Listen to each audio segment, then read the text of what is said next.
அவருக்கு 100 வயசாகி 100 படங்கள் நடித்தா கூட அண்டர் 19 தான் அவர். சார் டைலாக் பேசினா அது எமோஷன் காட்டிட்டு சூப்பராக பேசியிருக்காரு. அது பாய்ஸ் மாதிரி தான் அப்படியும் நானும் காட்டன் மொழி மாதிரி நல்ல ஒரு மூவி சூப்பராக. இந்த படத்தை வந்து ப்ரொமோட் பண்ணணும் அப்படின்னு தான் அவங்கள்ட்ட நான் கேட்டுக்கிறேன். லைவாக இருந்தது, வாண்டதும் பண்ணல, கூட வந்து டவுட் செந்தில்னு சொல்லிட்டு ஒருத்தர் பண்ணியிருந்தாரு, சூப்பராக பண்ணியிருந்தாரு, செம்மையாக இருந்துச்சு, நல்லா இருந்துச்சு. சைக்கோன்னு சொல்லிட்டாலும் மனநலம் பாதிக்கப்பட்டதுனாலும் அவனுக்குள்ளெல்லாம் ஒரு கரெக்டான ஒரு காதல் இருக்குது, அன்பு இருக்குது. ஆனால் இங்கே வெளியே நம்ம படம்லாம் ஒரு ஃபீல் குட் மூவி. ஆக்சுவலி வந்து கேர்ள்ஸ்க்கு தான் வந்து டெடிலாம் பிடிக்கும். இந்த படத்துக்கு அப்புறம் வந்து பாய்ஸ்க்கும் வந்து பொம்மை பிடிக்க ஆரம்பிச்சிடும். நல்ல மூவி, நல்லா இருந்துச்சு. ஸ்பெஷலாக வந்து எஸ்.ஜே. சூர்யா சாரோட acting super. Priya Bhavani Shankar ma'am பார்க்கும்போது நம்மளுக்கே வந்து அவங்க மேலே ஒரு லவ் வருது. ஸோ அந்த மாதிரி இருந்தது.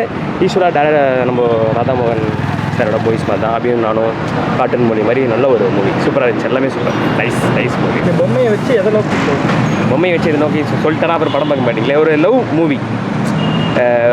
நம்மள லவ் வந்து டிஃப்ரெண்ட் ஜேனர் பார்த்துருப்போம் இல்லையா, அந்த மாதிரி இது ஒரு டிஃப்ரெண்ட்டான ஒரு ஜேனராக இருக்கும், நல்லாயிருக்கும். பொம்மையை வச்சு ஒரு நல்ல ஒரு லவ் ஸ்டோரி. நீங்கள் பாருங்கள், படத்தை பாருங்கள். எஸ்.ஜே. சூர்யா வந்து நிறைய கெட்டப்பில் பார்த்துட்டோம். ஆமாம், இப்போ இந்த ஒரு கெட்டப்பில் பார்க்கும்போது எப்படி இருக்குது? ஒரு டிஃப்ரெண்ட் ஸ்டோரியாக பார்க்கணும். நல்ல ஒரு டிஃப்ரெண்ட் ஸ்டோரி. படம் பார்த்து உங்களுக்கு புரியும். நல்ல ஒரு டிஃப்ரெண்ட்டாக இருப்பார். இந்த கேரக்டர் வந்து அவர் மட்டும்தான் பண்ண முடியும், வேறு யாரும் பண்ண முடியாது. அப்படி நடிச்சிருப்பார். நிறைய சிங்கிள் ஷாட்லாம் நடிச்சிருக்காரு.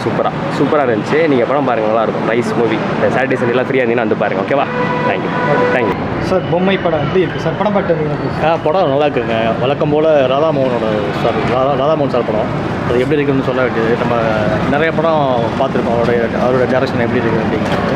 அதாவது விரசம் இல்லாமல் படம் எடுக்கக்கூடிய ஒரு சில டேரக்டரில் ராதாமோகன் சார் ஒரு அதே போல் எஸ்.ஜே. சாரை பற்றி சொல்ல வேண்டியதில்லை. அவரோட நடிப்பை வந்து பின்னி எடுத்துருக்காரு. அவரோட ரசிகர்கள் எல்லாத்துக்குமே கண்டிப்பாக படம் பிடிக்கும்.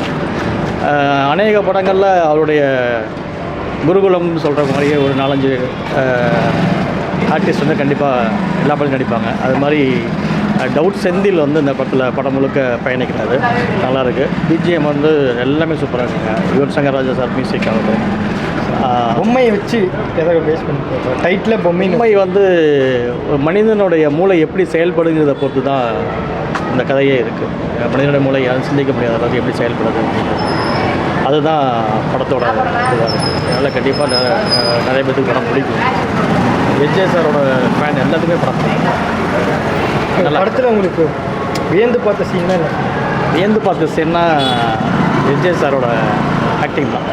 ஒவ்வொரு படத்துக்கும் அவர் வந்து ஒவ்வொரு டைலாக் ஆகட்டும் மற்றது வந்து இருக்கும். அதே மாதிரி இந்த படத்துலேயும் நிறைய பஞ்சிங் நிறையா இருக்குது. அவரோட பஞ்ச் நிறையா இருக்குது. நல்லா இருக்கு.